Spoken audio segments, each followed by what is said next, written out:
వర్గాల మధ్య చెలరేగిన డ్రోన్ కెమెరా వీడియో చిత్రీకరణపై అబ్దుల్ ఫైజ్ పై కేసు నమోదు చేశారు.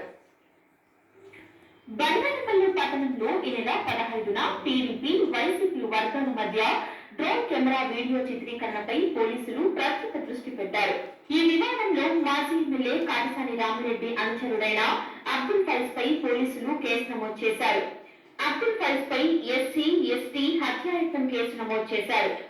మంత్రి బీసీ జనార్దన్ రెడ్డి నివాసంపై డ్రోన్ కెమెరా ఎగురవేయడం తప్పుగా డీఎస్పీ శ్రీనివాసులు హెచ్చరించారు. మాజీ ఎమ్మెల్యే కాటసాని రామిరెడ్డి అనుచరుడైన అబ్దుల్ ఫైజ్ ను అరెస్టు చేసి పోలీస్ స్టేషన్ కు తరలించడంతో ఉద్రిక్తత నెలకొంది.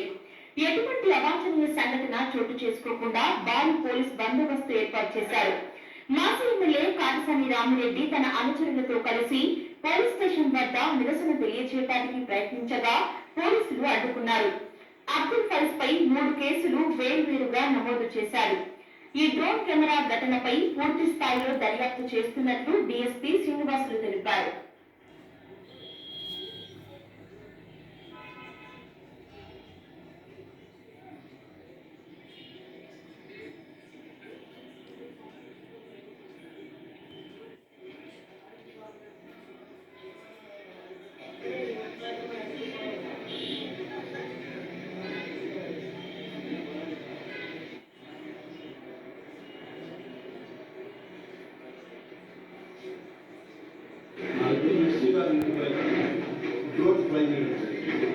డ్రోన్ ఫ్లై చేయడం అనేది ఎందుకంటే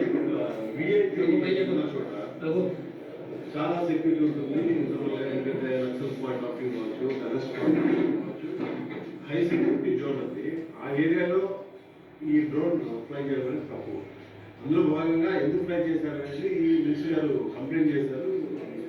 మినిస్టర్ గారు వెళ్ళారు. తర్వాత మినిస్టర్ గారికి సంబంధించిన వ్యక్తులు కూడా ఏం జరిగింది ఎవరు లేదని కనుక్కోవడానికి. ఆ సందర్భంగా గొడవ జరిగింది. ఆ గొడవలో భాగంగా 3 ఎఫ్ఐఆర్లు పడడం జరిగింది. నెంబర్ 1 వచ్చి విఐపీ ఉన్న జోన్లో అన్అఫీషియల్గా డ్రోన్ ఫ్లై చేయడానికి సంబంధించి ఒక కేసు. రెండోది నరసింహ అనే వ్యక్తి, మినిస్టర్ గారికి సంబంధించిన వ్యక్తి, అక్కడ ఏం జరిగింది అనుకున్న వ్యక్తిని పిలుపెచ్చు దూషించి అత్యాచారం చేశారు. పడడం జరిగింది. అదేవిధంగా 3వ ఎఫ్ఐఆర్ ఈ నరసింహ, విష్ణు అనే వ్యక్తులు ఇంట్లోకి వచ్చి మొబైల్ దాడి చేస్తారని కంప్లైంట్ చేయడం జరిగింది. దాని మీద కూడా ఎఫ్ఐఆర్ పెట్టారు. సో ఇంజిన్ పైన ఏదైతే ఉందో దానిపైన 3 కేసులు పెట్టడం జరిగింది. కానీ ఈ సమస్య అంతా కూడా ఈ డ్రోన్ ఫ్లై చేయడం అనేది దాని నుంచే మొదలైంది. ఆ డ్రోన్ ఫ్లై చేయడం అనేది దుర్పడడం తప్పదు, వీఐపీ జోన్. సో అది కాకుండా అంతా బాగుంటుంది. వీళ్ళు కూడా మ్యారేజ్ అంతా డెవలప్ చేసుకున్న వీళ్ళు చూడాలా అనే చూసుకోవాలనే ఉద్దేశంతో అది ట్రై చేయడం జరిగింది. కానీ ఈ ఆపరేటింగ్ చేసిన తప్పు, ప్లస్ ఆ ఏరియా విఐపీ సెక్యూరిటీ జోన్ కాబట్టి అది ఉపయోగపడుతూ జరిగింది. దీని మీద కేసు పెట్టడం జరిగింది. అది విచారిస్తున్నాము. అందులో భాగంగా ఈరోజు ఫైజ్ అనే వ్యక్తిని అరెస్ట్ చేయడం జరిగింది.